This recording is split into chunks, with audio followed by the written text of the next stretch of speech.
Bonjour et bienvenue au webinaire organisé par la Chambre franco-espagnole de commerce et d'industrie sur le thème de la transition écologique en Espagne et les opportunités qui sont liées au plan national intégré énergie-climat 2030 qui vient d'être lancé en Espagne.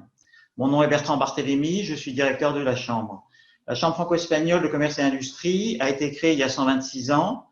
Elle a son siège à Madrid et 8 délégations sur le territoire espagnol hors Catalogne. Avec son équipe de 17 collaborateurs, elle anime une communauté d'affaires d'environ 600 sociétés au travers d'une centaine d'activités par an et accompagne les entreprises françaises dans les différentes phases de leur approche du marché espagnol.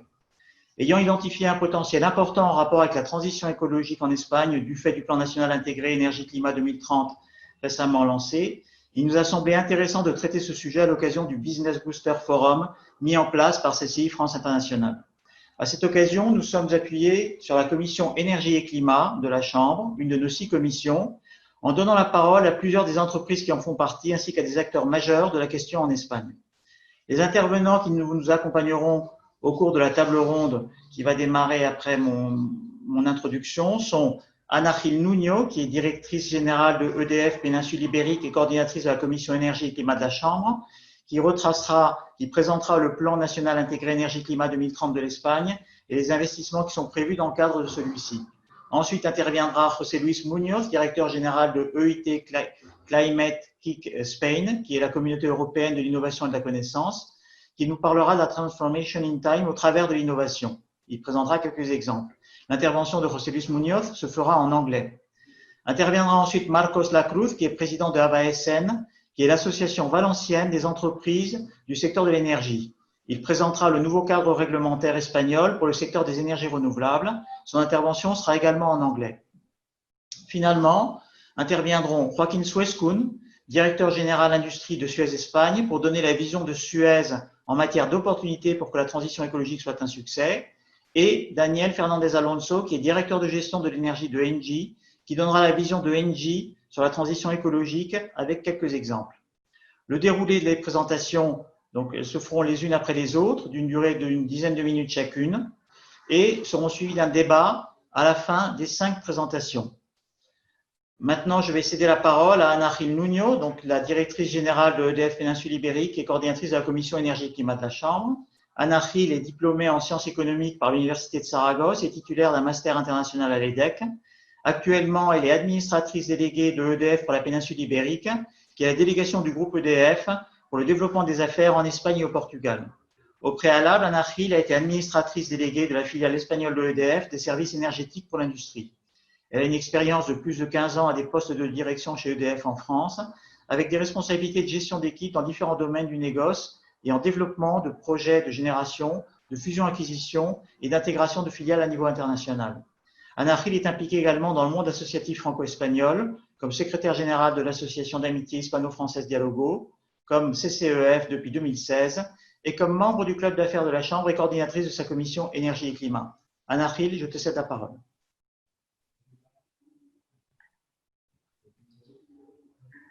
Bonjour à tous, merci Bertrand pour ton introduction. Voilà. C'est un grand plaisir comme coordinatrice de la commission énergie-climat du club d'affaires de la Chambre de commerce franco-espagnole de présenter comment l'Espagne mène sa transition énergétique et les opportunités qui offre ce processus. Tout d'abord, dire qu'au sein de la Chambre de commerce, nous avons décidé de constituer une commission énergie-climat dans le cadre de cette transition énergétique avec 4 objectifs prioritaires. Tout d'abord, être un lieu de débat et d'échange autour de la transition énergétique, comprendre quels sont les enjeux de ces politiques, les opportunités qui offrent cette transition et comment il est possible de se préparer aux transformations qui vont arriver. Aussi, partager les bonnes pratiques, les initiatives et les cas de réussite afin d'aider les entreprises de la Chambre à prendre des décisions pour améliorer leurs objectifs au niveau de compétitivité et de la soutenabilité. Générer et créer des collaborations et des opportunités d'affaires pour les entreprises de la Chambre dans le cadre de cette transition énergétique et être également un canal des communications avec les institutions publiques ou privées afin de défendre les positions des membres de la commission.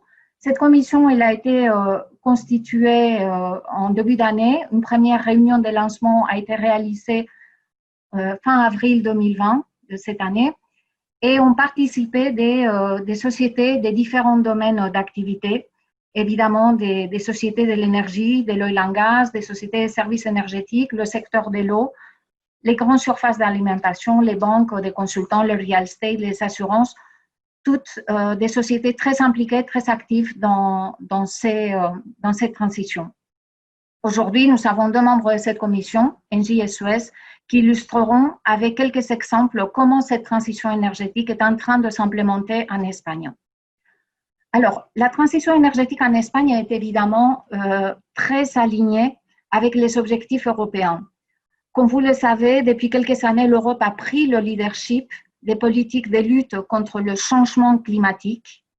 En novembre dernier, le Parlement européen a déclaré l'émergence climatique. Et quelques semaines plus tard, la nouvelle présidence de la Commission européenne a présenté le Green Deal, dont le principal objectif est que l'Europe devienne le premier continent climatiquement neutre en 2050. Tout récemment, en mai, la Commission européenne a renouvelé sa volonté de soutenir financièrement les investissements destinés à réduire les émissions de CO2 au travers du plan de relance avec 750 milliards d'euros, dont plus de 500 milliards d'euros seront consacrés à la double transition écologique et aussi numérique. Côté espagnol, il y a eu également un engagement très fort de la part du gouvernement dans le même sens. En 2020, et malgré la crise sanitaire que nous avons traversée, l'Espagne a renforcé son compromis en ligne avec le plan de relance européen et a soumis au Parlement le 19 mai le nouveau projet de loi de changement climatique et de transition énergétique à l'horizon 2050. Ce projet de loi présente une réponse transversale aux défis qui représentent le changement climatique et qui est basé sur des principes de développement durable, de résilience et de transversalité dans l'action des administrations. Tout cela dans l'objectif que l'économie espagnole soit nettement neutre en émissions de CO2 d'ici 2050 et qu'elle ait un mix énergétique 100% renouvelable en 2050. Alors, ces objectifs seront accompagnés par une stratégie de transition juste qui sera définie tous les 5 ans et qui est destinée notamment à appuyer les activités ou les zones géographiques les plus impactées par ce processus de transformation pour éviter qu'il y ait des secteurs qui restent à l'écart de ce processus. Alors, l'implémentation de cette loi, qui est actuellement au Parlement, se fera à partir des plans décennaux. Donc, le premier est le Plan national intégré énergie-climat, le PNIEC, qui s'étale entre 2021 et 2030. Le PNIEC se fixe des objectifs encore plus ambitieux que ceux qui sont fixés par l'Europe, avec tout d'abord une réduction des gaz à effet de serre de 23% par rapport au niveau de 1990, une 42%, donc le double qu'actuellement, de la consommation d'énergie finale sera d'origine verte, 74% des énergies renouvelables dans les mix, dans les capacités de génération d'électricité, donc à partir d'énergies renouvelables, une amélioration dans l'efficacité énergétique de 39,5% et aussi une réduction de la dépendance énergétique de 74% à 59%. Alors, ce plan représente un montant d'investissement d'environ 241 milliards d'euros sur 10 ans, dont 80% seront réalisés par le secteur privé. Les 20% restants sera un effort qui fera l'État pour soutenir toutes ces actions. Cela va générer entre 250 000 et 350 000 emplois annuellement. Alors, ces actions s'articulent autour de deux grands piliers qui représentent 3/4 de ces investissements, des 241 milliards d'euros qui sont prévus d'ici 2030. Tout d'abord, la décarbonisation du mix énergétique avec l'introduction des énergies renouvelables. Donc, cela représente 38% de ces investissements, donc globalement 91 milliards d'euros.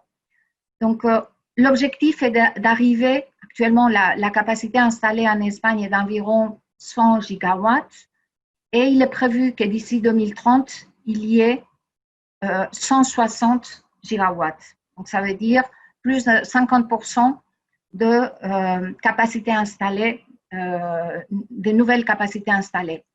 Donc, avec une forte introduction de l'énergie solaire, des panneaux solaires représentant environ 30 gigas, et également de l'énergie éolienne qui vont représenter 25 gigas. Ceci accompagné d'une augmentation de la capacité de stockage d'environ 6 gigas qui sera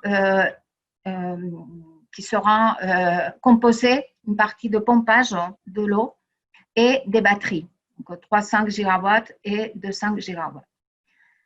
Afin de faciliter ces investissements, il est prévu qu'il y ait un nouveau cadre légal avec notamment des enchères qui viendront soutenir le développement de ces énergies renouvelables chaque année. Donc, on parle d'environ 3 gigas d'enchères avec, qui seront des enchères qui fixeront un prix de l'énergie pour la production qui généreront ces installations.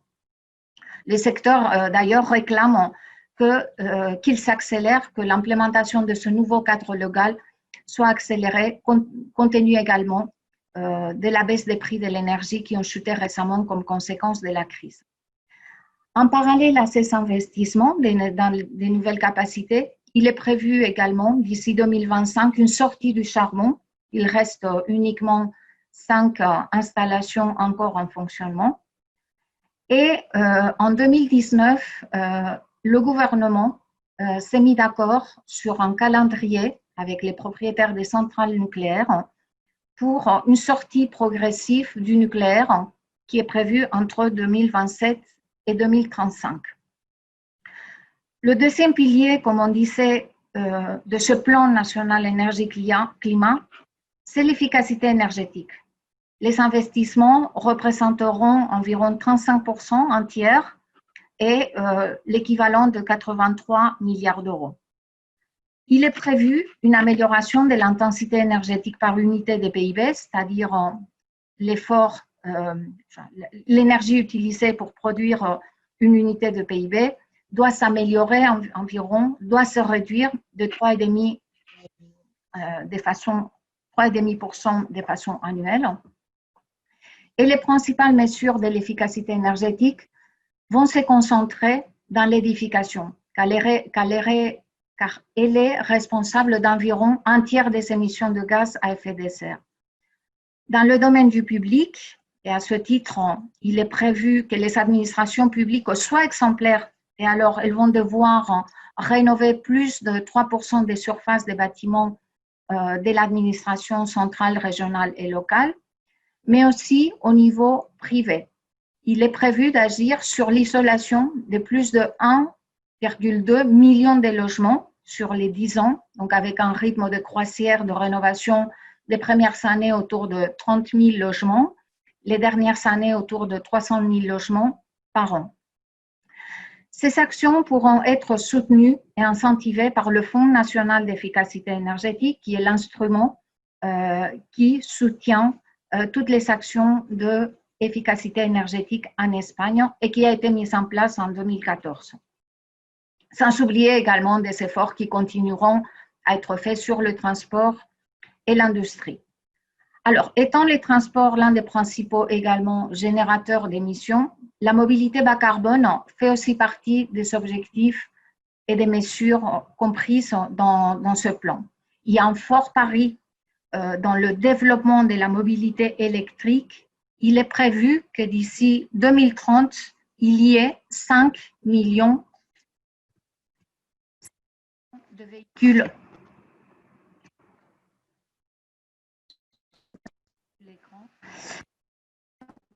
électriques.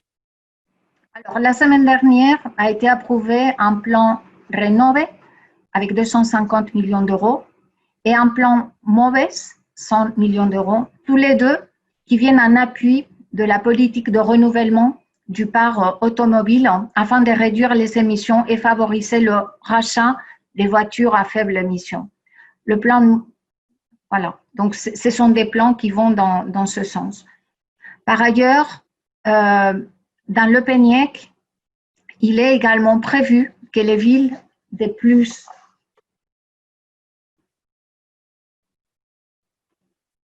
voilà, je crois qu'on a perdu la présentation du slide, mais… Tu veux que je la partage moi, peut-être? Oui, s'il te plaît. Oui. Parce que comme j'ai deux écrans, voilà. Si vous pouvez, voilà. Alors, donc, on était dans le transport et on disait que dans le PNIEC, il est également prévu que les villes de plus de 50 000 habitants introduisent une zone de basse émission dans leur ville avant 2023. Donc, les villes il est prévu qu'ils concentrent d'ici 2050 presque 70% de la population auront un rôle très, très important à jouer dans cette transition énergétique car elles devront articuler des actions pour réduire les émissions issues tant dans l'édification comme celles issues des transports. Une autre partie importante dans les 241 milliards d'euros, ce sont les réseaux intelligents. Voilà, la modernisation des réseaux.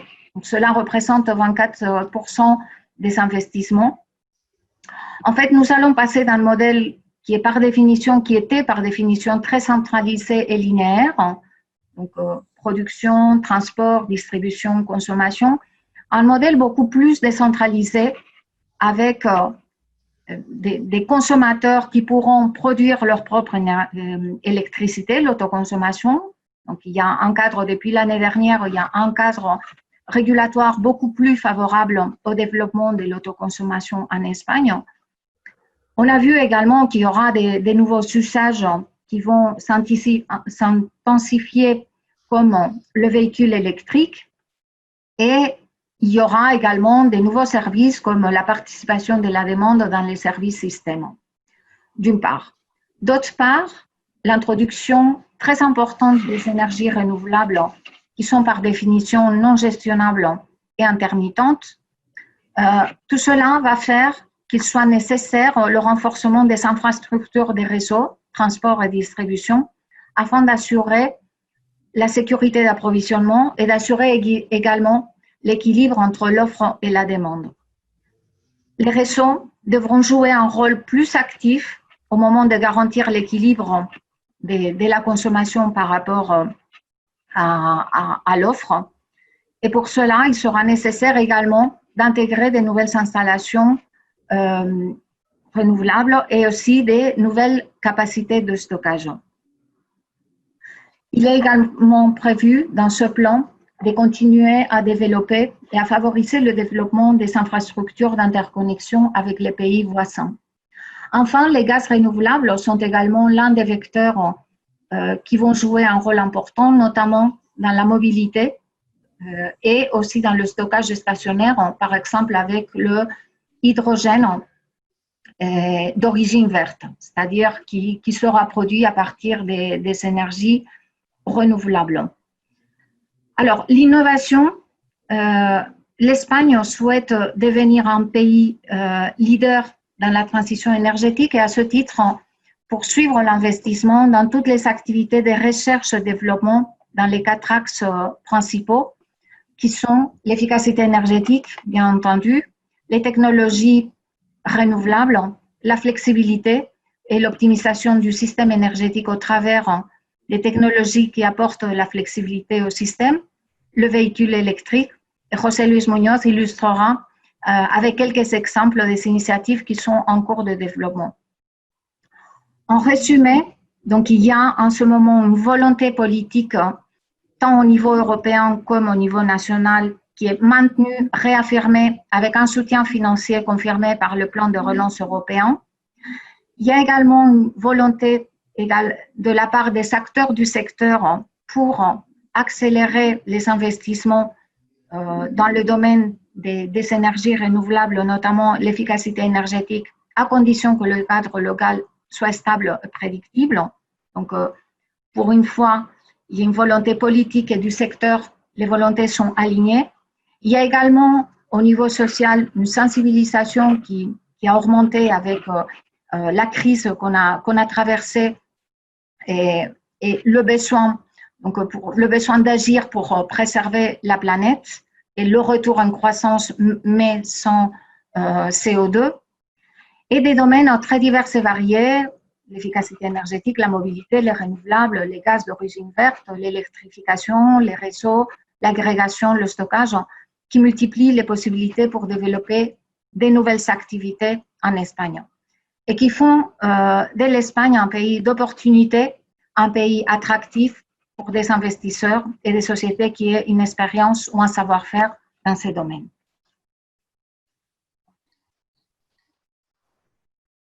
Anna, merci beaucoup pour cette présentation du PNIEC et surtout des opportunités du montant des investissements qui vont être mis en jeu dans les prochaines années et qui sont sans aucun doute une bonne source d'opportunités pour des entreprises françaises qui sont intéressées par le marché espagnol.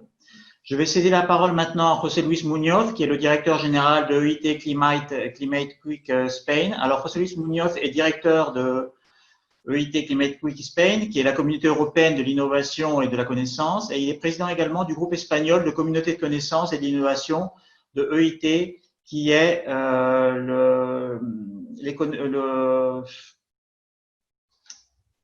l'innovation européenne. Il a une trajectoire de professionnel de plus de 30 ans en gestion environnementale et énergétique et en innovation et coopération internationale. Il a travaillé dans de nombreuses entreprises comme IBM, One Computers, Innovverda et dans des organismes publics tels que le gouvernement de la Communauté valencienne ou la Commission nationale de l'environnement du secteur des TIC espagnol qu'il a présidé pendant 8 ans. Il a également été le représentant espagnol au sein du groupe de politique environnementale de l'Association européenne d'électronique, d'information, de communication et de technologie et a participé dans de nombreux comités et groupes de travail. En qualité de conférencier expert, il intervient également dans de nombreux forums internationaux, dans des universités et par exemple au niveau du Comité européen des régions. Avec l'appui de l'Institut européen de la technologie, ce que je vais dire tout à l'heure, il identifie et appuie des innovations capables de minimiser le réchauffement global et de lutter contre le changement climatique. L'intervention de José Luis Muñoz se fera en anglais. José Luis, te cedo la palabra.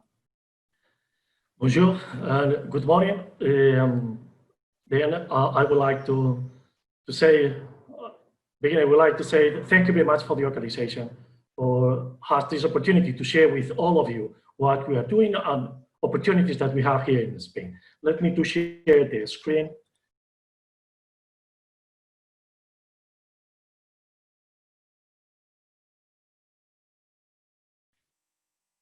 Well, Climate Kick, I would like to start here this short presentation. You know very well what is that. That is where we live.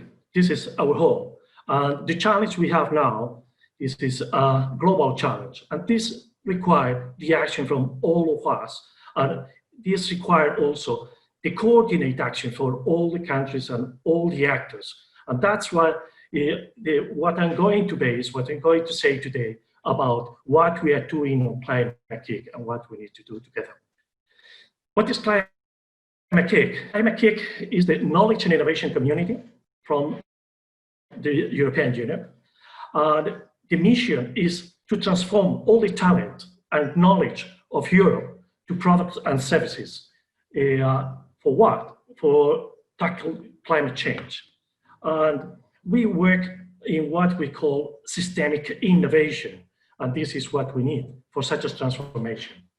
What we try to do is how to transform our already existing ecosystem for innovation centers of climate change, but also how we can create these new products, these new services, but also how we can work together to create these new solutions. We work on a big community.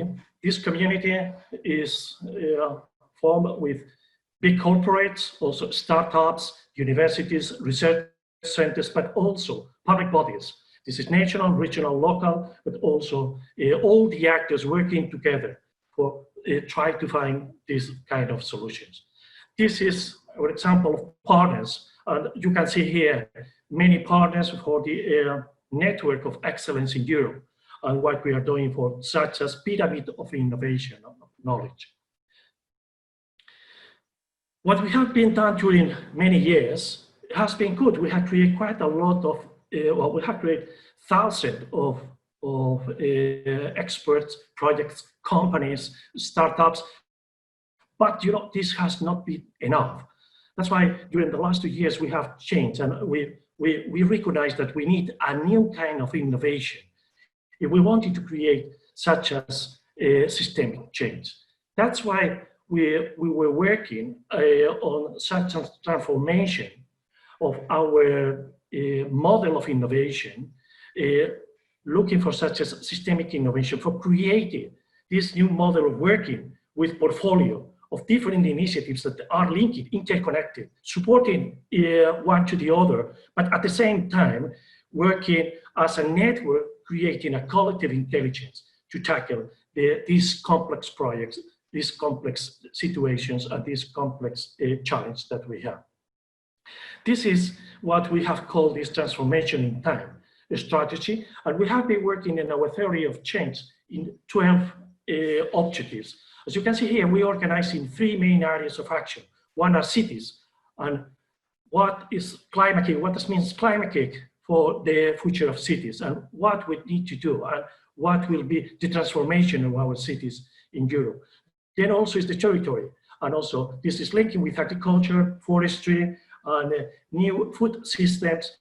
This will require a big transformation of what we are doing now to adapt and mitigate climate change. But then also industry. On industry, we need to work on circular economy and how we are dealing such a transformation from heavy industries, especially for mining, and to more friendly, climate-friendly industries and companies in Europe. And this will require a big transformation, not only for climate change, especially for an economic point of view and a social point of view. And we need to tackle all that. And then the last one is we work in all that means resources, financing, insurance companies with the climate risk that we are more and more suffering, and also how to democratize such as information, such as risk, and how we can find new applications for that. Then we have created a tool that this is the deep demonstrators. In fact, these deep demonstrations is what now the European Commission call missions. And this is what Horizon Europe is making, saying to work by commission to transform, where there is some key challenge owners that wanted to transform what they are doing. These demonstrators help us to transform and also to work together to co-create with the main actors where they wanted to change the models and they wanted to change what they are doing in their area, creating not only such a change on an environmental point of view or a climate point of view, but also how to tackle on such as economical, social transformation, and how to create the new employments, how to create the new opportunities for the economy. This is in what we are working. We are working in 8 deep demos, and I'm going to show you some of them in what we're working in Spain, but you can see here these 8 areas where we are working. We are working on cities, we are working on transformation, just transformation of heavy industries and the coal, the mining from Europe, but also on maritime hubs and the ports of Europe, but then also how to regenerate economies. Like we are working, for example, working together with a country like Slovenia to integrate fully integrate the circular economy agenda inside the political agenda and all the action in the country. Or for example, resilient regions, or long-term, how to work on a longer period of actions for such a transformation, but also with carbon sinks and all our natural capital that we have in Europe, but then also food systems. Well, let me to show you what is this tool of deep demonstrations that we are working in 4 different phases. The first one is the intent, is how to work with all the actors that we need to work together. And this is not only the actors that maybe we have identified. Also, this should be the actors that are non-usual actors, but also they are going to suffer such as transformation also. Then also we create the strategy together and we co-create together with all of them. And then we organize and orchestrate a portfolio in between 30, 100 initiatives, projects for working interconnected, all of them, and to give us a complex and efficient solution for that challenge in this area. And then also we have a phase of feedback and learning from what we have done. Then I would like to show some examples in Spain and also opportunities for investment, especially for the companies. This is when we are working in Spain. On the demos, you can see that we are working in the north of Spain. This means Basque Country, Cantabria, Asturias, Galicia, but also in Madrid or in Castilla León, but also Andalucía, Comunidad Valenciana, Catalonia. We are working in different things in each place. And also we are working in the things that they wanted to transform and where we have identified challenge owners that they want to invest for doing these new things together. Well, first one is about cities. As you can see here, we have been working with 15 cities in Europe. In Spain, we are working with Madrid. Also, you can see here in France, the city of Orleans, we are working together on such a transformation. We are supporting these measures that wanted to transform their city aligned with climate change. In Spain also, we wanted to expand such as activity up to 20 cities, align all the different initiatives that we have in Spain, like the Red Impulso from the Ministry of Innovation and Science, or the Network of Cities for Climate from the Federation of Municipalities, but also the Missions Europe. And working together, integrated, but also to create an environment that maybe could make more easy the investments for companies, for all the actors that wanted to know what is going to happen in the future. Then also the second one is around such as just transformation. Here we are working in the transformation of the Mondragon Valley. This is one of the key industrial areas in Spain. And then we are working with other regions around Europe. And this is very important here. How we are going to create the new jobs, how we are going to transform the already existing industries that they are going to disappear, and how we transform to other more friendly with climate change, but also with the new jobs. Then also we have in the port and maritime area, how to achieve net zero resilient emissions in the port area. We have a port in Spain, this is the Port of Valencia, has committed in the strategic plan to have net zero emissions in 2030. This is really pioneering. And then there are other initiatives in Europe, and this is open for other initiatives in Europe. I would like maybe to have some ports in France, maybe linking with that initiative. And this makes a huge transformation on what a port is doing with all the actors that are there, all the companies and all the community. But also, what we have created here is what we call a super lab ports. This is a co-creation center where we can put together all the different actors, not only companies, researchers, the port community of companies, but also key students and other actors from the civil society working together to try to find a solution for what we wanted to transform on that. Then also it's very important the support of the public authorities. We are working very close with them. We are working very close with them because in some cases, we need new legislation or maybe to adapt the already existing legislation. In some cases, this is quite old legislation for new things that we need to do. And this is some of the examples of the startups that we are supporting in our accelerator. Like this is a startup that is using wind power as a complementary propulsion system for vessels, or maybe this other one that is a Hyperloop that this could become the fifth next way of transport, sustainable transport in the next future. And then finally, also we are working with regions, and this is resilient regions, where we are helping such as regions that wanted to transform, how we can help them with all the actors for this co-creation. And we are working in the case of Spain on Andalusia with the regional government of Andalusia, but also you can see here in France with Nobel Aquitaine and other regions in Europe. Then I hope maybe you have at least some little information about what we are doing. And I invite you to see our website if you want more information. And even maybe you can link with our colleague, the director of Climate Kick in France, Tantan Lin, that will be happy maybe to support you also if you have some, you require additional information. Thank you very much. José Luis, merci beaucoup. Vale. Si quieres dejar de compartir la presentación, muy bien. Si podéis quitarla vosotros porque el botón no lo tengo aquí. Ah, vale. Bueno, José Luis, merci beaucoup pour cette intervention. C'est vrai que c'est un peu une prouesse qu'on vous demande à tous d'intervenir un temps de 10-12 minutes. Alors maintenant, je vais céder la parole à Marcos Lacruz, qui est président d'AVASN. Marcos est diplômé en télécommunications. Il a plusieurs troisième cycles et masters en finance et en management d'entreprise.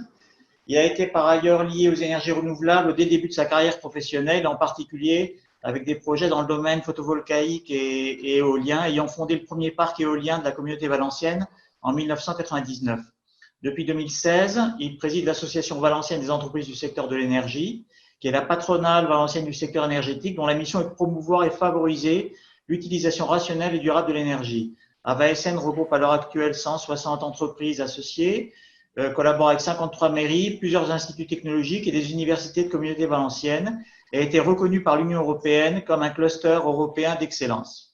Marcos va faire son intervention en anglais. Marcos, je te cède la parole. Well, thank you very much for having me in this wonderful panel. And well, I apologize for not being able to hold this conference in France, but if you, Bertrand, if you invite me next year, I will try my best by then. Can you see this? Well, this is AVASN. AVASN is one of the Spain leading clean tech clusters.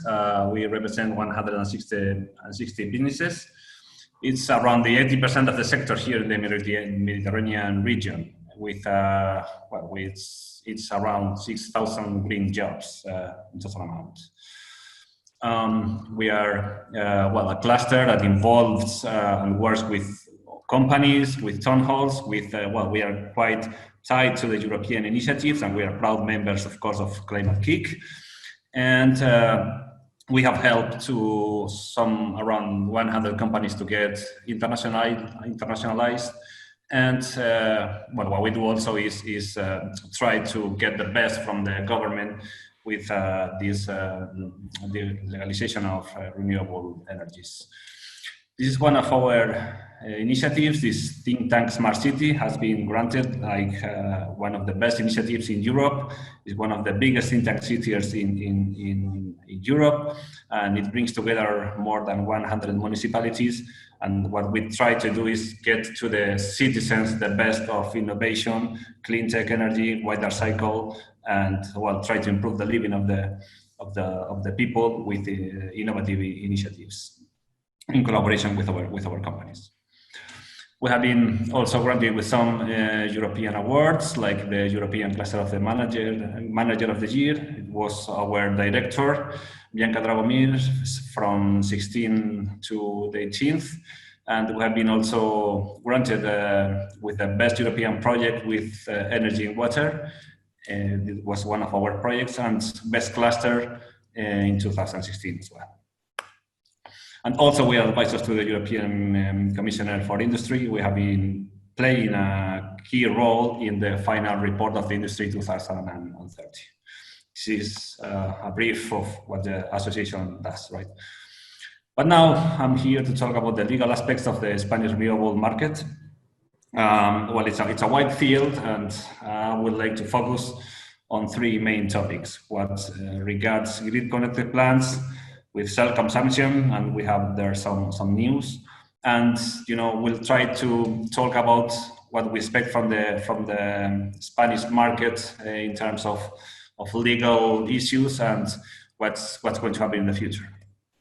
In grid-connected plants, we refer to Article 53 of the Law 24/2013. That gives you the sign that this needs to be, taken to the present time. We have to refresh it a little. But I would like to remark something which is a common mistake here in Spain. Size matter. If you are going to start a project here, if it's under 50 megawatts project, you have to do it through the regional industry tramitation.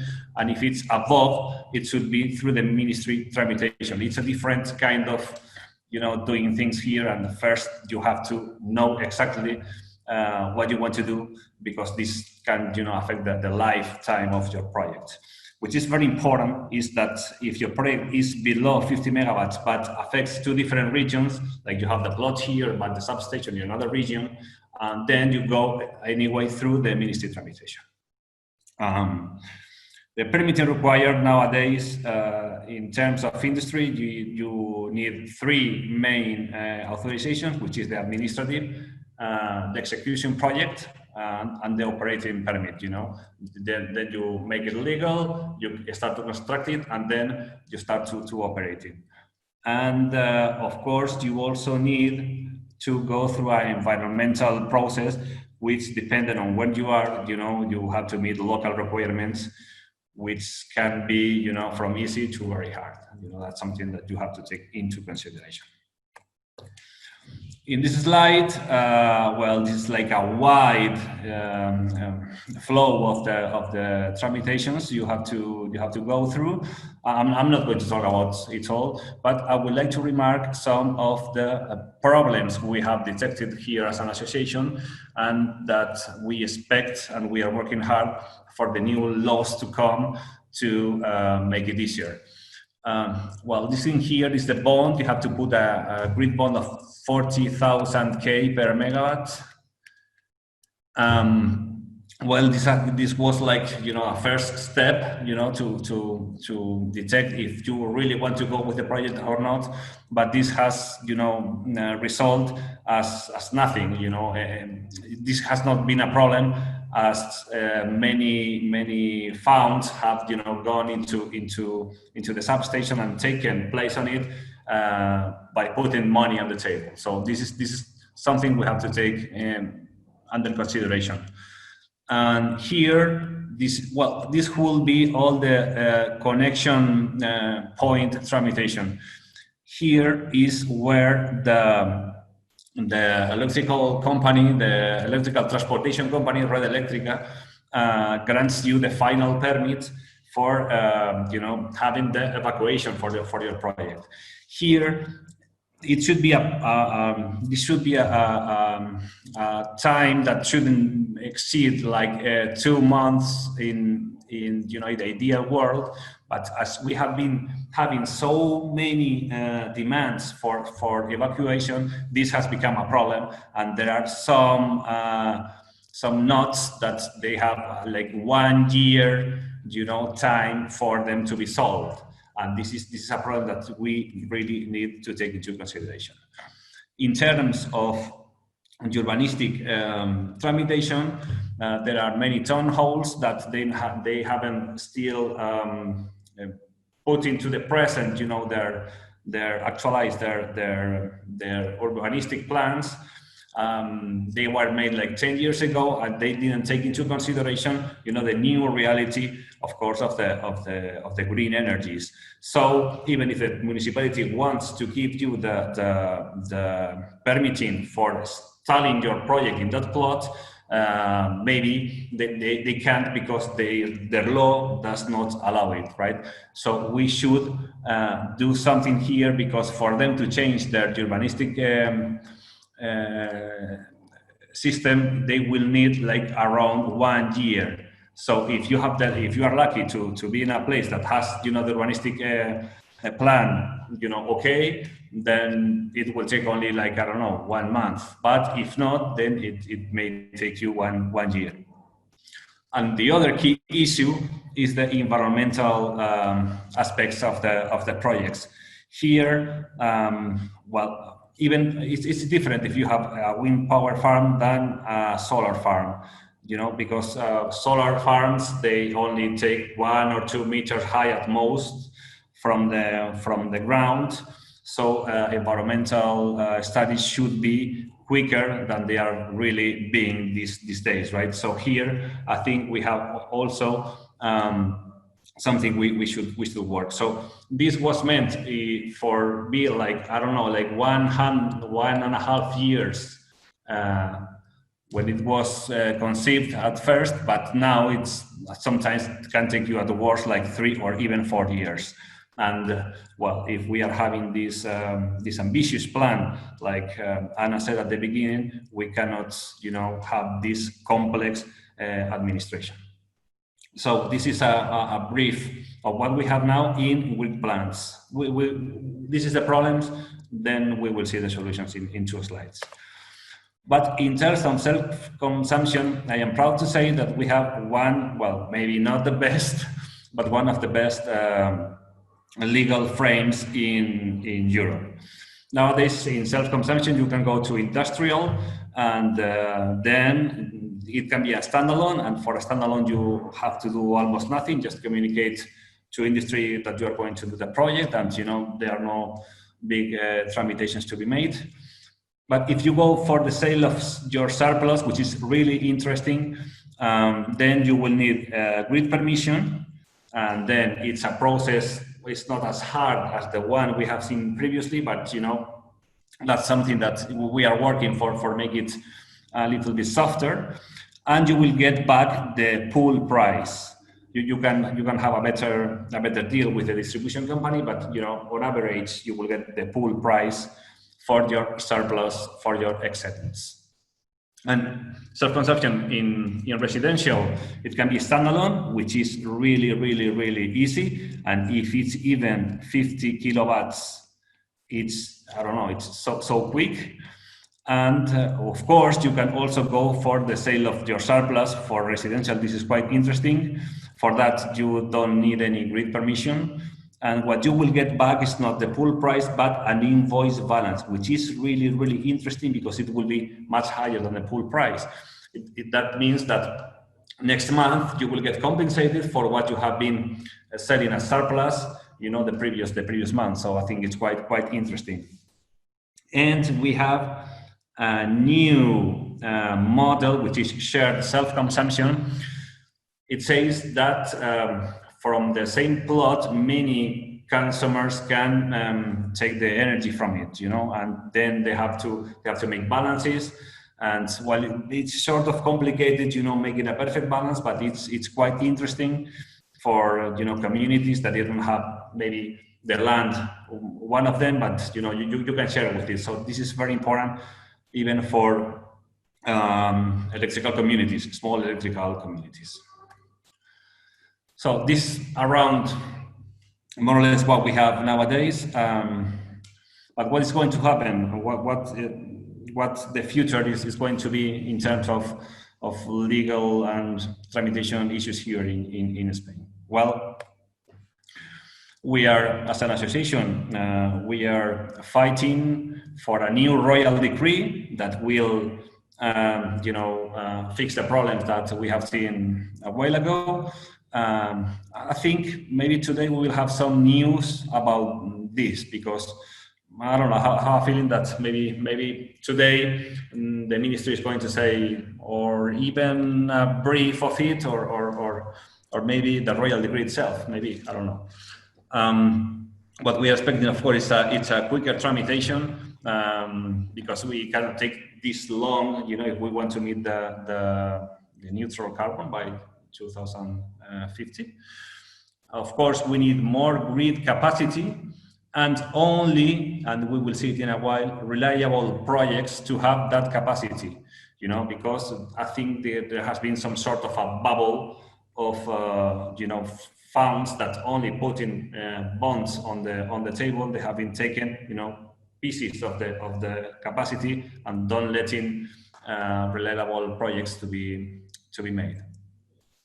In terms of storage, this is very, very, very important. What we need is a specific stimulus for it, and not only for the big scale, but also for domestic. And what we need is to create the storage agents. We have producers, we have consumers, but we need a third figure, which needs to be the storage agent. And it has to be, you know, paid for their services in a way that is interesting doing this. Storage is very, very important. It's a key issue, and I think it's not being taken enough into consideration, because if we really want to meet the 100% renewables by 2050, as you know, renewables are variable. We need to store the excesses of this production in order to be consumed when, you know, we lack sun, wind, or whatever. So storage is a key thing that we are really fighting for, and I think in the future to come, we will have some really good news about it. The third thing we are fighting for is we need to start again with renewable actions in a serious way, with a long-term plan. Why we need this? You will see it in the next slide, but first of all, we need the predictability of prices. We will see it in a while. And I think we have to have renewable actions twice a year, not only once, because having it twice a year, we will take the benefit of the drop in the cost of energy, you know, quicker in the market. This is one reason. The other reason is that projects will be more mature, more eager to get into the right auction, not early, not too late, because they will know that there is another one coming. So I think that the number, it should be twice a year. And of course, at least 3,000 megawatts each auction. Why? Because if we need 60,000 megawatts and we have 10 years to have them, then it should be like 6,000 a year, right? It should be multi-technology. Of course, not only solar or wind, but also maybe some hybrid technologies should be taken into consideration, because what we need to do here is to give the most power possible to the grid. And hybridization, and I think I need more time to explain this, but hybridization it's a key role in order to balance, you know, the energy through the day. It should be size-wise.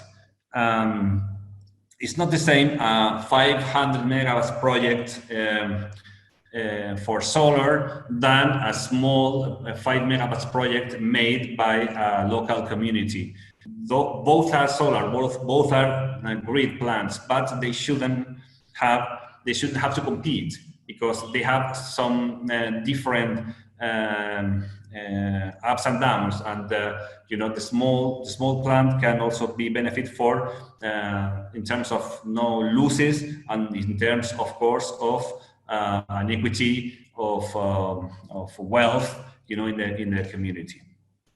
And we are also demanding that it should be there should be a small piece of the auction for singular projects, so we can stimulate the innovation and, you know, the early technologies that can be financed, so they can, you know, start being in operation, you know, as not only in a laboratory, but you know, in the real market.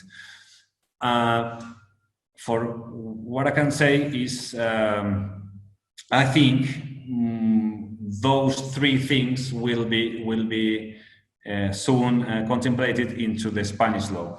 The new royal decree is on the law, and it will talk about these auctions. And I think for our conversations with the ministry and with IDAE, I think that somehow, you know, all these things will be contemplated. This is why we need auctions. This is taken from OMIE, our electrical market system. As you see here, this is what happened the last year.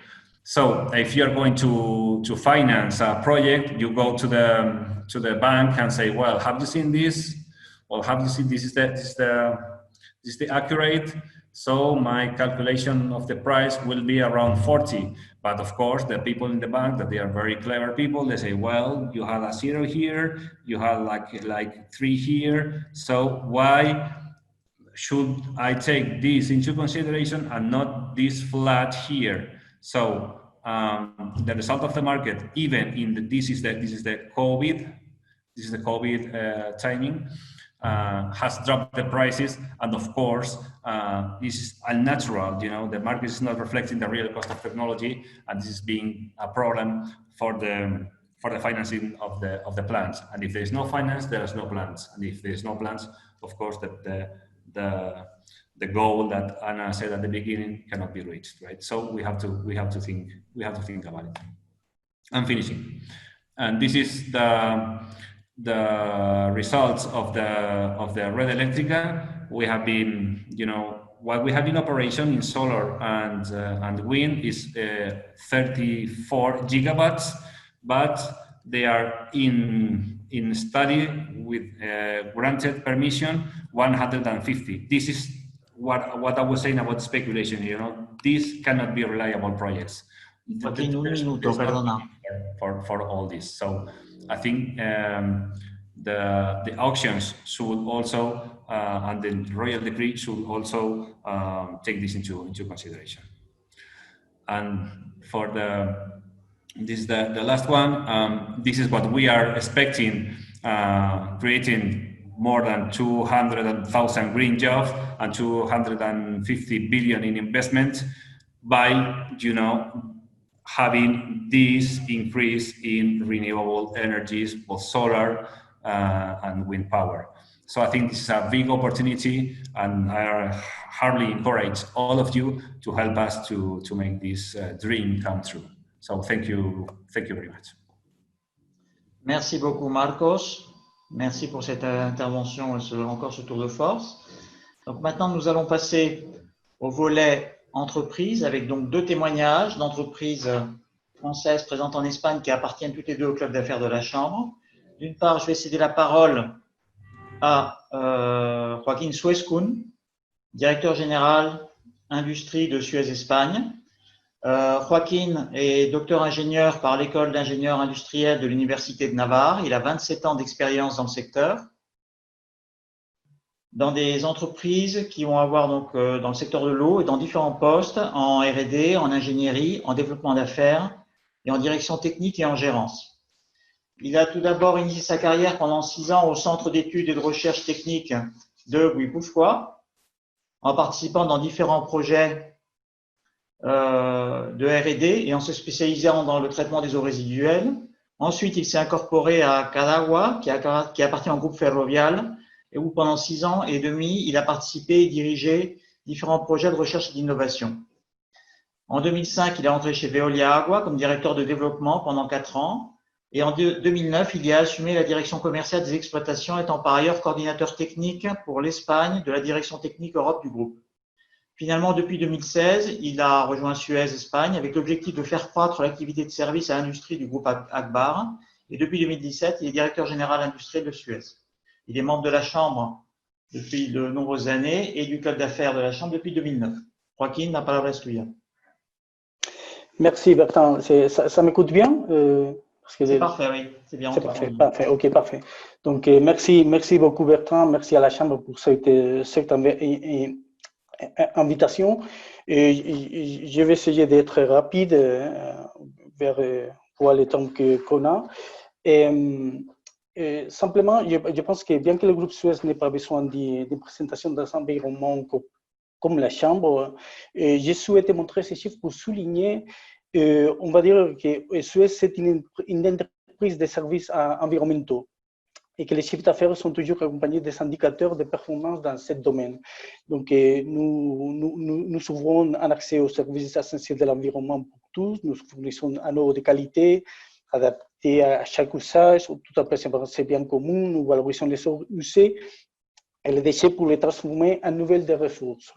Et donc, c'est sous ce point de vue qu'on va analyser les opportunités que nous offre le marché espagnol avec cette nouvelle loi des changements climatiques. Donc, nous sommes une entreprise engagée dans l'eau, la terre et l'air. Ce sont ces trois vecteurs que notre directeur général mondial, Ventar Camus, a basé notre stratégie et notre développement pour les futurs dans les décennies prochaines. Donc, c'est toute une déclaration de principe qu'on va suivre.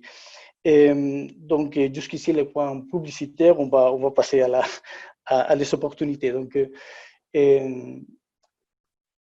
et comme Anna l'a évoqué, en mai 2020, au milieu d'une crise du Covid-19, le gouvernement a approuvé le projet de loi sur les changements climatiques et la transition énergétique. Comme vous le savez, l'Espagne continue d'être dans la région la plus exposée au réchauffement climatique en Europe, plus pour les pays des vagues de chaleur, de désertification, des sécheresses, des inondations côtières. Donc, c'est dans cet aspect qu'on va expliquer et avec cette perspective les opportunités qu'on voit dans ce marché. Non? Et il faut répéter, non? Il faut souligner qu'il va y avoir 240 000 millions d'euros d'investissement, dont 80% va être des capitaux privés. Donc, il y a vraiment des opportunités pour les compagnies dans ces marchés. Il y aura des opportunités pour toutes les tailles de compagnies. Donc, la norme promet aussi que l'emploi augmentera de 250 000 vers 350 000 personnes. Donc, c'est aussi très important pour le développement du pays. C'est les initiatives dans cette démarche d'une nouvelle économie circulaire. Il y a à peine une semaine, Ángel Simón, c'est notre président ici en Espagne, c'est le président du groupe Agbar, c'est aussi le vice-président de Suez pour l'Amérique latine, lors du Forum de Confédération espagnole d'entrepreneurs, a expliqué quelques idées qui guident notre vision des opportunités que nous voyons dans cette transition écologique.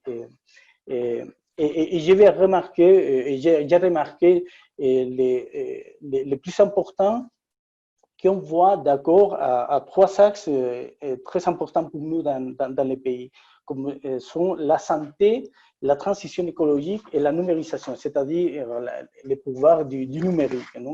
Donc, première, on peut apporter beaucoup en tant que secteur et entreprise et connaissance de l'expérience et de la technologie. C'est-à-dire qu'on peut le faire non seulement Suez, mais il y aura beaucoup de compagnies qui ont des technologies qui vont apporter beaucoup de solutions que nous sommes en train de faire. Et il y aura aussi des forces alliances. Il y aura une force alliance, surtout entre le monde privé et le monde public. Et dans cette crise économique où nous sommes, et la transition environnementale, Ángel Simón a souligné que la reconstruction dans cette situation sera verte, c'est-à-dire la transition écologique et l'économie circulaire peut apporter beaucoup à cette reconstruction du pays qu'on va aller faire dans les derniers mois. Et il est primordial de valoriser les infrastructures vertes qui soutiennent l'écosystème dans lequel elles se situent et favorisent les cycles de la nature. C'est-à-dire qu'il faut respecter la nature. Donc, pour nous, c'est très important parce que notre stratégie de croissance est mesurée toujours par la valeur qu'elle apporte à chacun des objectifs de développement durable. C'est-à-dire, dans les revues de stratégie de toutes les années, il faut évaluer cette apportation aux objectifs de développement durable. Donc quelles sont ces opportunités, non? Et si nous passons en revue certaines des principales lignes du projet de loi sur les changements climatiques et la transition énergétique, un des objectifs, c'est de réduire de 20% des émissions en moins en 2030. Donc, il y a toujours on va dire, toutes les initiatives qu'on a vues avant, que Anna et Marcos ont souligné. Mais il y a aussi, par exemple, j'ai montré ici quelques-unes, par exemple, la production de biogaz d'origine renouvelable. C'est-à-dire, dans cet aspect, nous voyons des grandes opportunités dans les projets dans les biogaz sera régénéré à partir des résidus des industries, par exemple, de l'agroalimentaire. Si nous comparons ce marché de biogaz avec des pays de l'Europe du Nord, on voit qu'il y a beaucoup de chemins à se développer, beaucoup d'opportunités. On est très loin du niveau de production de biogaz de l'Europe du Nord. Et aussi, par exemple, l'utilisation de cette biogaz, par exemple, pour les transformer dans biogaz et en gaz naturel pour les véhicules, par exemple, pour alimenter les flottes d'autobus, des bus municipaux, des voitures de service municipal. Donc, il y a certains exemples qui sont déjà en cours, mais ils sont encore très peu nombreux en Espagne. Il y a aussi la possibilité d'injecter dans les ressources de biogaz et de réduire la contribution des énergies fossiles dans les réseaux de gaz. C'est une fois en plus, et France et Allemagne et la Belgique sont très en avance en comparaison avec l'Espagne, donc il y a vraiment des opportunités. Il y a aussi, par exemple, des projets où on peut utiliser les résidus, les ordures pour produire des énergies, c'est-à-dire valoriser, par exemple, les résidus des ordures urbaines pour générer de l'énergie. Et en Espagne, par exemple, il y a déjà un projet d'une industrie chimique très important qui est en cours et qui va substituer le carbone d'origine fossile pour des résidus et comme ça réduire son empreinte carbone. On est en train de parler d'un investissement de 125 millions d'euros, c'est-à-dire ce sont des investissements très importants. Mais c'est vrai que ce sont des solutions qui sont peu développées encore en Espagne. Il y a aussi des déchets qui pourront venir de l'industrie et qui peut faire un petit peu la sécularité entre l'usage de ces déchets municipaux et industriels et en réduisant l'empreinte carbone. Et il y a aussi des opportunités pour développer les plateformes qui permettra de gérer la disponibilité des résidus en Espagne. Donc, il y a aussi en ligne un axe de développement pour certains types de compagnies. Un autre sujet pour nous très important, c'est la santé environnementale. Avant, c'est José Luis qui a parlé sur la résilience des villes, l'importance de la santé pour les citoyens. Non? Dans ces dernières années, nous avons vu que les gens sont de plus en plus concernés par la santé environnementale des villes et par l'air qu'ils respirent quand ils sortent pour faire du sport, lorsqu'ils sortent au parc avec les enfants. Donc, la suivi de la qualité de l'air dans une ville, prédire son évolution, prendre des mesures correctives, réguler, organiser le trafic, organiser des événements. Il y a beaucoup d'activités dans ce domaine maintenant et qui, je pense que la nouvelle loi des changements climatiques va favoriser. Donc, ça, c'est vraiment très intéressant. Et ce sont des plateformes qu'on peut appliquer aussi dans l'industrie qui peut aider l'industrie à mieux comprendre l'impact environnemental de leurs émissions et améliorer leurs relations avec l'environnement et la population. Et il y a aussi les infrastructures vertes et la santé et les villes plus vertes. Il y a l'idée de convertir, il y a les opportunités pour transformer les usines de traitement des eaux résiduaires, par exemple, en bio-usines, pour obtenir de nouvelles ressources en eau, des engrais, d'énergie. Donc, l'Espagne, vous le savez, on a fait un gros pari par la réutilisation de l'eau, mais on va continuer et on commence à voir des exemples vraiment intéressant. Par exemple, la semaine dernière, j'ai lu dans le journal au sud de l'Espagne qu'il y a des stations de ski qui vont réutiliser l'eau pour produire de la neige. Donc, ce sont vraiment des idées qui commencent à apparaître dans les marchés. Donc, il y a aussi, par exemple, j'ai mis aussi une photo d'une zone en Chine, mais c'est celle-ci qu'on voit un petit jardin. L'idée, c'est d'y alimenter les pôles industriels avec des eaux résiduaires municipales et de créer des ambiances plus favorables, plus sympathique, on va dire, à l'environnement des sites industriels. Ce qu'on voit là, c'est des stations d'épuration organique pour un des plus gros pôles industriels en Chine. Donc, il y a des idées comme celle-ci qui y aura une bonne acceptation en Espagne.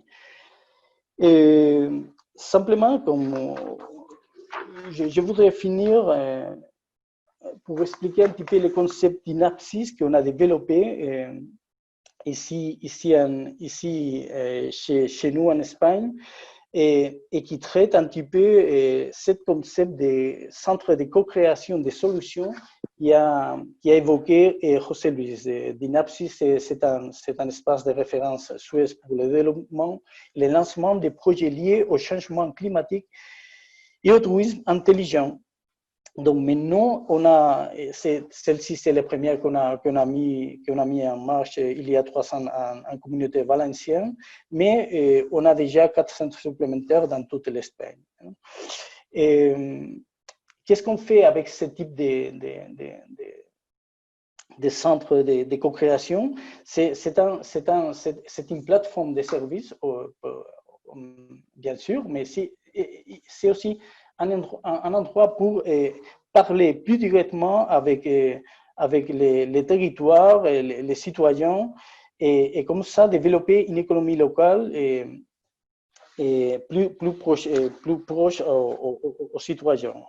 Donc, on a fait des exemples très intéressants. Non? Par exemple, on analyse la mobilité urbaine. Et je vous explique par exemple que on analyse la mobilité urbaine en utilisant la consommation de nous, le groupe Aguas de Barcelona, on est le premier opérateur privé de l'eau en Espagne, donc on a beaucoup d'informations et c'est ce qu'on a fait avec l'intelligence artificielle et les big data, c'est de prévoir quelles sont la mobilité des citoyens pour aider les administrations locales à prendre des mesures pour bien gérer ce type de situation. Donc, on a développé des applications web avec des graphiques, on va dire des interfaces visuelles pour qu'elles puissent comprendre mieux l'impact de ces décisions sur la mobilité urbaine. Ou par exemple, nous travaillons dans la prédiction des épisodes météorologiques. Ces derniers mois, l'année dernière, septembre et octobre, on a eu quelques phénomènes météorologiques très forts en communauté valencienne, les Gloria Uladana et à la Vega Baja. Donc, on a développé un protocole pour être en mesure d'anticiper ces phénomènes en communiquant aux responsables municipaux des épisodes d'alerte météorologique plusieurs jours à l'avance à travers des rapports personnalisés au niveau de la gestion de la commune. Donc, on peut faire ça avec toute l'information qu'on recueille de notre censeur, avec l'information que l'administration fait disponible pour les opérateurs. Donc, on a développé une application Flood Alert qui est désormais en marche dans toute la communauté valencienne pour aider,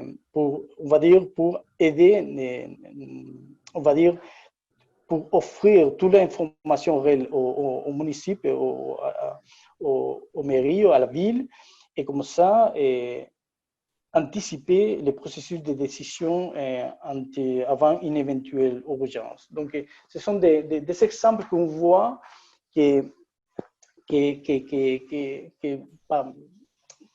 d'un point de vue d'une compagnie de services environnementaux, on peut développer dans la prochaine année. Donc, je serai à votre disposition lors des questions. Merci. Merci beaucoup, Joaquin. Et maintenant, avant que nous passions au débat, je cède donc la parole à Daniel Fernández Alonso, qui est directeur de gestion d'énergie chez Engie et qui va nous parler donc de la vision de Engie sur la transition écologique. Donc, Daniel Fernández est ingénieur industriel de Comillas, master du secteur électrique dans la même université. Et il a un MBA de l'IEC en 2016. Il a consacré toute sa carrière aux activités de gestion d'énergie en Europe et plus particulièrement en Espagne, sur le domaine de l'électricité, du gaz et du CO2. Il travaille depuis plus de 12 ans chez Engie, où il a occupé divers postes à Madrid et à Paris, tous liés à l'optimisation des centrales électriques, la gestion des risques et le négoce de l'énergie. Depuis 2016, il est directeur des opérations sur les marchés de gros d'Engie en Espagne et il intervient également comme professeur de différents sujets de génie électrique à l'ICAI. Daniel, c'est la parole. Merci Bertrand, bonjour à tous. Alors, c'est un peu dangereux aussi d'être la personne qui ferme ce type de webinaire parce que je pense que tout est presque dit par Anna, José Luis, Marcos, Joaquin. Alors, je vais être assez court aussi pour vous éviter mon français, comme vous pouvez écouter, assez pénible ou forte. Alors, bon, qu'est-ce que je peux dire? Engie a pris déjà depuis 2016 tous ces principes de la transition énergétique comme la fil rouge de notre stratégie. Et après 2016, plan stratégique 2016-2019, 2019-2021, on va faire les négoces énergétiques autour les économies de base carbone, soit les économies de zéro, émissions zéro, et gaz à effet de serre neutre au carbone. Même on a déjà approuvé aux dernières assemblées générales dans notre raison d'être que je vais vous lire. La raison d'être d'Engie, c'est d'agir pour accélérer la transition vers une économie neutre en carbone par des solutions plus sobres en énergie et plus respectueuses avec l'environnement. Ces raisons d'être rassemblent l'entreprise, les salariés, les clients et concilient performance économique et impact positif sur les personnes et la planète. Et alors, on veut que le monde, que notre client a l'accès à moins d'énergie, énergie plus verte, énergie que soit moins polluante. C'est un peu la paradoxe parce que on veut faire notre négoce avec moins de consommation, avec moins d'énergie. Et alors, nous sommes déjà dans la chaîne de valeur de tout ça que mes collègues ont déjà parlé. On a 4 piliers pour notre stratégie, 2 assez traditionnels, c'est les réseaux et la production électrique traditionnelle, soit gaz, etc., on a besoin de cet levier chantier traditionnel pour bien préparer le futur, l'avenir. L'avenir, à notre avis, c'est deux schémas principaux. Le premier, c'est la production d'électricité avec des énergies renouvelables. On a un portefeuille de solutions pour bien donner l'accès à cette énergie verte, cette énergie renouvelable. Et en plus, on a un portefeuille de solutions clients, clairement qu'il couvre tous les chaînes de valeur, tous les process autour d'un projet énergétique. Je m'exprime un peu plus. Engie, nous sommes capables de faire tous les cycles. On commence avec toute l'ingénierie, on peut faire l'installation, la maintenance, la financiation et aussi l'exploitation de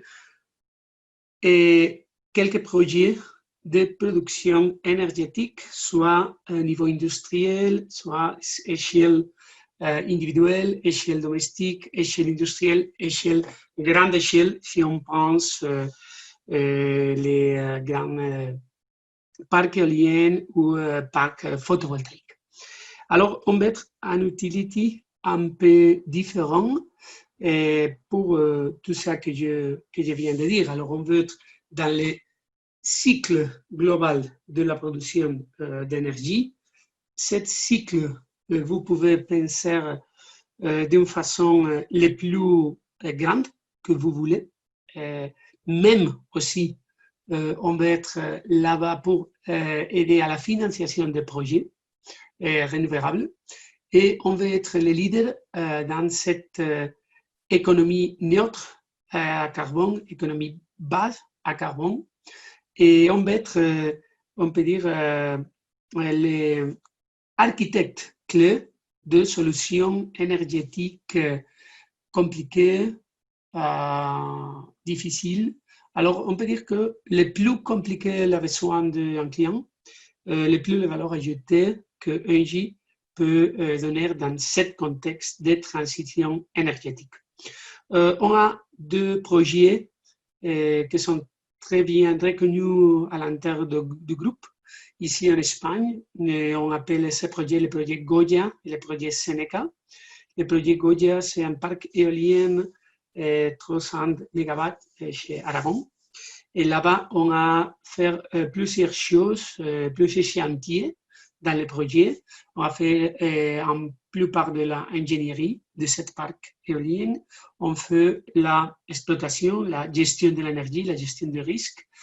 On a donné un contrat long terme pour couvrir les risques de prix que Marcos on a déjà partagé avec nous. Et là-bas, on reste comme actionnaire dans ce parc éolien.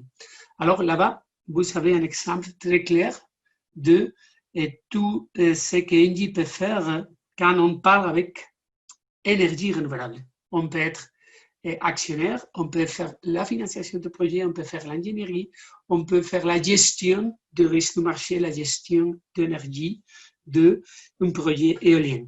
Et on a fait la même chose dans le sud du pays, Andalousie, à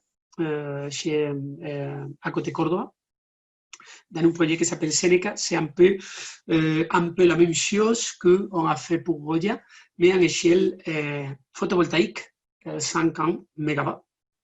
Mais c'est un peu les mêmes idées. On apporte de valeur ajoutée pour quand on prend des rôles différents et aussi complémentaires quand on parle d'un projet d'énergie renouvelable. Aussi, on peut faire ces différents chantiers, ces différentes activités d'une façon indépendante, d'une façon séparée. Et si on a déjà fermé 10, 12 contrats d'approvisionnement d'électricité vers long terme pour différents fournisseurs et pour différents clients, consommateurs finaux, ici en Espagne.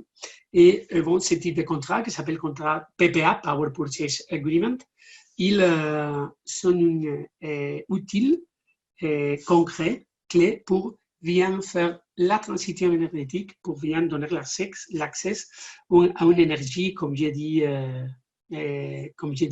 verte, plus compétitive, plus respectueuse avec l'environnement et tellement alignée avec la transition énergétique. Et alors, pour conclure, qu'est-ce que je peux dire? Je vais prendre ce message. Vous pouvez compter sur nous, vous pouvez compter avec Engie dans quel type de solutions énergétiques, n'importe quoi, vous avez besoin. Et nous sommes une utility qui a une trajectoire centenaire dans les domaines de l'énergie. Et bon, c'est ça, on a des projets concrets qu'on a déjà atterrissé. Tout ça que Anna et José Luis, de façon principale, on a déjà exprimé. Bon, merci beaucoup Bertrand, c'est tout. Et je reste à votre disposition pour quelques questions et pour enrichir le débat, que je pense que c'est la part plus intéressante. Merci beaucoup Daniel pour cette présentation. Je vais peut-être demander à nos autres intervenants maintenant de brancher de nouveau leur caméra pour la partie du débat. Et pour lancer ce débat, j'aurais peut-être une question qui vous concerne tous. Les objectifs pour l'introduction des énergies renouvelables en Espagne paraissent très ambitieux, mais sont-ils réalistes? Et en corollaire, quel soutien à ces projets peut-on attendre au cours des 2 prochaines années? Donc, je vais la traduire juste en espagnol para José Luis. Los objetivos de la introducción de renovables en España parecen muy ambiciosos, pero la pregunta es saber si son realistas y también cuáles son los apoyos con los que cuentan estos proyectos para los 2 próximos años. No sé si je vais peut-être vous demander des réponses assez brèves pour que vous ayez tous l'occasion de parler et qu'on puisse passer une autre question. Oui, je peux démarrer. Je crois que les objectifs ils sont déjà bien ambitieux, comme Anna nous a dit, mais d'une façon particulière, après cette crise Covid, on pense qu'au niveau européen, au niveau national, il y aura beaucoup de support, beaucoup de soutien pour tous ces projets. Et on pense chez Engie que les objectifs, les compromis politiques de la société avec les PNIEC, il a été redoublé après cette crise. Alors, on pense que ça va être une réalité. Et même, on a déjà beaucoup de nouvelles dans la presse qui disent que le gouvernement va déjà faire l'approbation de quelques lois pour bien matérialiser cette ambition. Alors, on pense que oui, qu'on aura ce mécanisme. Je ne sais si Anna ou Marcos, vous pouvez compléter ça. Oui. Je partage l'avis de Daniel. Bon, il est difficile à savoir si l'objectif fixé sera atteint. En tout cas, ça fixe un cap. Ce qui est indéniable, c'est qu'il y a une ressource, tant au niveau solaire comme éolienne, qui est abondante en Espagne. On a cette chance-là. Il y a de la surface également pour que ces objectifs soient remplis. Il y a aussi une capacité administrative à traiter malgré, je dirais, les obstacles dont on a parlé Marcos, mais l'année dernière, en fait, l'Espagne a réussi à introduire 6,5 gigawatts en une année. Donc, il y a une capacité pour arriver à 55 gigawatts. Il y a aussi une capacité dans la gestion. Red Eléctrica, je pense que ça a été un exemple au niveau européen. C'est eux qui ont installé le premier centre qui permet de piloter et d'intégrer de façon très, très élevée, malgré le risque que cela représente, d'intégrer de façon importante ces installations qui sont par définition non gestionnables et intermittentes. Il y a, comme disait Daniel, des capacités de financement qui seront mises à disposition au niveau européen, au niveau espagnol. Il y a aussi des capacités humaines et techniques en réseau qui existent déjà, un tissu industriel qui permet de penser que ces objectifs peuvent être atteignables, à condition, comme a dit Marcos également, qu'il y ait un cadre légal prédictible et stable avec des enchères qui permettent de garantir un minimum de rentabilité et éviter que des prix très bas du marché, comme on a vu récemment, fassent que ce développement devienne impossible.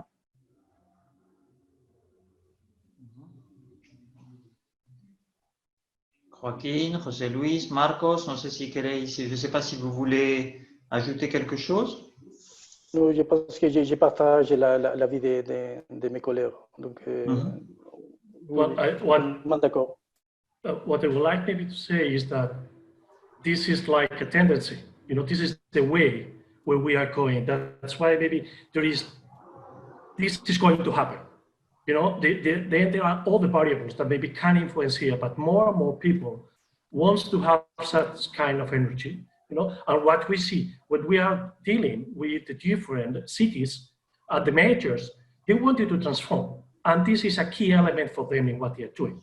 This means that maybe this is something that is coming. You know, this is maybe not on the speed that we would like it, but because this depends on all the variables, but I think this is the way. And there is no other, maybe there is no other alternative. And this is what also in the draft of the project of the National Plan for Climate Change, this is also supporting. And this is what they wanted to do from here up to 2050. And this is what companies need also to have a clear view what is going to happen in the future. And this is what is a requirement also from the society. The only thing that stops us for our goals now is bureaucracy. That's the only thing we have to break now, and this is what we are trying to do.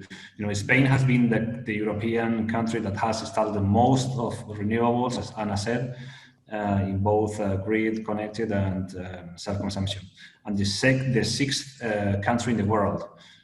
Taking into consideration that we are competing with China, with India, you know, with these kind of countries, right? So Spain is ready, our electrical system is ready, the companies, I can assure you, we are ready, and it's only a matter of bureaucracy. Très bien, bah écoutez, je vous remercie beaucoup. Alors peut-être, parce que maintenant je vois qu'on est hors du temps qui était prévu, si vous voulez en conclure en une phrase, chacun, peut-être soit quelque chose qui vous semble particulièrement relevant et intéressant pour des entreprises françaises qui nous écoutent et qui pourraient être intéressées par le marché espagnol, les opportunités que vous avez tous décrites lors de vos différentes expositions. Écoute, Bertrand, je pense que les messages sont clairs. L'Espagne a tracé avec le PNIEC des objectifs clairs. C'est un chemin. C'est un cap, il y a un engagement très fort politiquement, il y a un soutien financier. Pour une fois, je crois, c'est rare, mais le gouvernement, les intérêts du gouvernement et du secteur sont alignés et c'est pas tous les jours que cela arrive. Donc, je pense qu'on les invite toutes à mieux comprendre ces enjeux, à mieux les connaître. Et à se rapprocher de ce pays qui présente aujourd'hui, je dirais que c'est the place to be. C'est le moment de s'intéresser au marché espagnol. Il y a plein d'opportunités dans des secteurs d'activité très, très divers et variés, comme on a pu le voir. Et je pense que l'exemple le plus parlant, c'est qu'il y a beaucoup de sociétés, nous sommes beaucoup de sociétés, des sociétés françaises présentes dans ce marché, et prête à relever ce défi de la transition énergétique. Merci. I can say that we have the links with the different actors in Spain, especially also with the government. You know, they see all this transformation and also especially the renewable energies and all this action on energy, this transition, not only as a way to fulfill objectives, you know, for climate change. They see like the solution, even for the economy and also for new employment. And this is what they wanted to work on that. And also, this is why we are so active here in Spain creating different ecosystems because we see not only a national level, even a regional level and local level, they wanted to use such a big challenge, climate change, as a new opportunity for creating new opportunities for business, and new opportunity for new products, new opportunities for things that this will not only happen here in Spain, but now there is really a framework that support that, and especially with the Green Deal of European Union and all the money that is going to come on that. That's why maybe this is an opportunity that we need to use, but also in the rest of Europe. Thank you. Marcos, Joaquin, Daniel? Well, I would like to say that, you know, we have the key to solve many problems in one, and now energy is like, let's say, like ibuprofen for an illness, right? Something that works for everything. Works for climate. Of course, we are having an issue here, a very important issue here. One of the biggest challenges that the humanity has ever had, and of course, Spain is not going to be, you know, very well in this battle because we will suffer the effects more than some other countries. But also, green energy is good for the economy. We are the cheapest source of energy. But also nowadays, with this COVID situation that we have to rebuild a new economy, I think green energy can play a key role here, and I think it's an opportunity in both, well, in climate, economy, and now in restoring a new society. That, you know, it's an opportunity when we shouldn't miss. So I think you know, all we are saying here is going to make a great sense in the near future. I'm quite optimistic about it. Moi, Bertrand, je vais simplement dire que même pendant ces crises du Covid-19, les projets liés à l'économie circulaire ne sont pas arrêtés pendant tous ces mois. C'est-à-dire, je pense que cette transition écologique qui va développer, qui va pousser cette économie circulaire, et il va avoir beaucoup des opportunités pour les grandes compagnies et pour les petites compagnies. Il va y avoir beaucoup d'innovations à faire, comme José Luis a dit dans sa présentation. Et nous le voyons avec toutes les petites compagnies qui se rapprochent à Suez pour offrir ces solutions, pour voir comment brancher avec les services qu'on développe dans les territoires. Donc, pour moi, je pense que c'est, comme disait Anna, c'est le place to be just maintenant. Et une chose que je peux compléter, c'est un peu le concept de partenariat pour bien développer tous ces défis autour de la transition énergétique. Par exemple, Joaquin avait un exemple qui dit on veut électricité verte pour notre processus ou pour notre hydrogène vert. L'hydrogène vert, il est produit, on parle d'énergie verte, électricité verte pour produire l'hydrogène, par exemple. Pour ça, nous avons besoin de l'innovation que José nous a dit. Même interprété de Marcos, il veut avoir énergie verte électricité verte pour d'autres processus. Et quand on parle d'une vision empresariale, 5 ans, 10 ans, 15 ans, il faut qu'on développe un concept de partenariat, de collaboration très fort entre les banques, les politiques, le monde de l'innovation, le monde de l'entreprise, le monde des associations, même la Chambre. Bertrand, c'est un forum excellent pour bien avoir les points de rencontre et de développer et construire tous ensemble. Merci à tous pour ces conclusions. Effectivement, je pense qu'il s'agit là d'une question de partenariat et qu'il faut que, entre tous, nous arrivions à aider les entreprises à pouvoir développer leurs projets. C'est le rôle de la Chambre, justement, de promouvoir les échanges entre entreprises à l'occasion des différentes activités que nous proposons, mais également au sein des différentes commissions comme la commission énergie et climat, qui a été plus particulièrement impliquée dans l'organisation de ce webinaire d'aujourd'hui. Donc, je vous remercie tous. Je remercie également les spectateurs qui sont encore avec nous à l'heure actuelle. Et sachez que ce webinaire a été enregistré et donc vous pourrez accéder à son contenu. Merci beaucoup et à bientôt. Bonne journée. À bientôt, bonne journée. Bonne journée. Muchas gracias. Sí, gracias. Gracias.